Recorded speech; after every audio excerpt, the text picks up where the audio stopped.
آقا فرماتے ہیں قیامت کے دن زانی اس حالت میں آئیں گے، قیامت کے دن زنا کرنے والے. میں تھوڑا سا اپنے بزرگوں سے علماء سے معافی چاہتے ہوئے میں کھل کر اپنے جوانوں کے سامنے بات رکھنا چاہ رہا ہوں تاکہ جو بے پڑھے لکھے میری طرح کچھ محفل میں آئے ہوں گے ان لوگوں تک بھی بات پہنچ جائے اور وہ بھی سمجھ جائے، تاکہ کوئی یہ نہ سمجھے کہ بات مشکل تھی اس لیے سمجھ نہ سکا. میں معذرت چاہتے ہوئے اگر کسی کے کانوں پر میرے جملے گراں لگے، ادب سے ہلکے لگے، مقام اور معیار سے گرے ہوئے لگے، میں ان سے پہلے ہی معذرت چاہتا ہوں. لیکن اتنا ضرور ہے مجھے اپنی قوم سے آج بات کہہ لینے دے. اگر مجھے حکم دیا گیا ہے اللہ اللہ زنا کرنے والے لڑکے اور لڑکیاں غور سے سنیں، ان کے ذریعے سے اللہ ان کے کان تک آواز پہنچائے. میرے اور آپ کے آقا فرماتے ہیں قیامت کے دن زنا کرنے والے اس حال میں آئیں گے کہ ان کے چہرے پر جہنم کی آگ بھڑک رہی ہوگی اور ان کی اپنی شرمگاہ سے اتنی گندی اور خطرناک بدبو آ رہی ہوگی کہ اس بدبو سے پورا محشر ان کو پہچانے گا کہ یہ زانی ہے، زانی.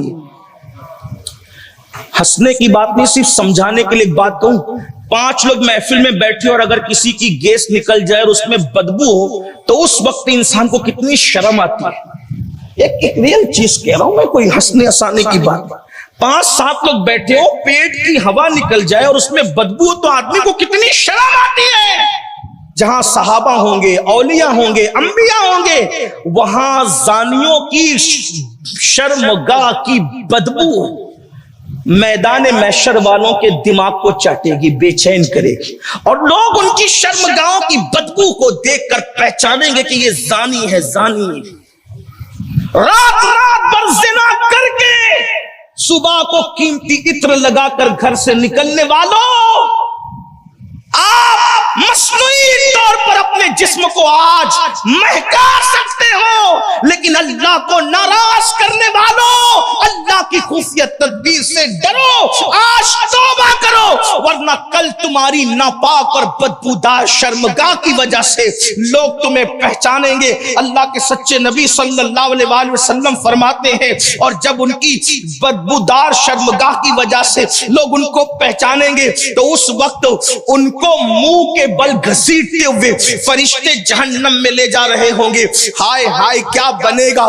2-2 3-3 منٹ کی لذتوں کی خاطر میرے اللہ کو ناراض کرنے والوں، کیا اللہ نے نکاح کا تصور نہیں دیا؟ کیا اللہ نے نکاح کی اجازت نہیں دی؟ ارے نادان، کوئی نیکی ایسی ہے جو ایک نبی نے کی، دوسرے نبی نے نہیں کی، تیسرے نبی نے کی، چوتھے نبی نے نہیں کی. بہت ساری نیکیاں ایسی ہیں، بہت سارے ایسے کام ہیں جن کو ہم نیکی کہتے ہیں لیکن ایک نبی نے کی، دوسرے نبی نے نہیں کی. ان کے زمانے میں ایسے حالات نہیں تھے. اس طریقے سے آپ دیکھتے چلے جائیں بہت سارے نبی شہید ہوئے، دوسرا نبی شہید نہیں ہوا. اسی طریقے سے اور دیکھیں، کسی نبی نے ہجرت کی، دوسرے نبی نے ہجرت نہیں کی. کسی نبی نے بیوی کے ساتھ ہجرت کی، کسی نبی نے بغیر بیوی کی ہجرت کی، کسی نبی نے بیوی بچوں کے ساتھ ہجرت کی، کسی نبی نے یوں ہی اکیلے ہجرت کی. یعنی نیکیوں کے اندر ایسا ہوا ہے. لیکن نکاح ایسی عبادت اور نیکی ہے ہر نبی نے کی ہے. کوئی نبی کا دامن نکاح سے خالی نہیں ہے سوائے ایک نبی حضرت عیسیٰ علیہ السلام کے. اور عیسیٰ علیہ السلام نے بھی اس لیے نکاح نہیں کیا کیونکہ آپ قیامت کے قریب زمین پہ آنے والے تھے، اس لیے نکاح کو موقوف رکھا گیا. انشاءاللہ جب میرے آقا علیہ السلام کے فرمان کے مطابق عیسیٰ علیہ السلام زمین پہ تشریف لائیں گے تو اس وقت وہ نکاح بھی فرمائیں گے. اس طریقے سے ہر نبی نکاح والا ہوگا.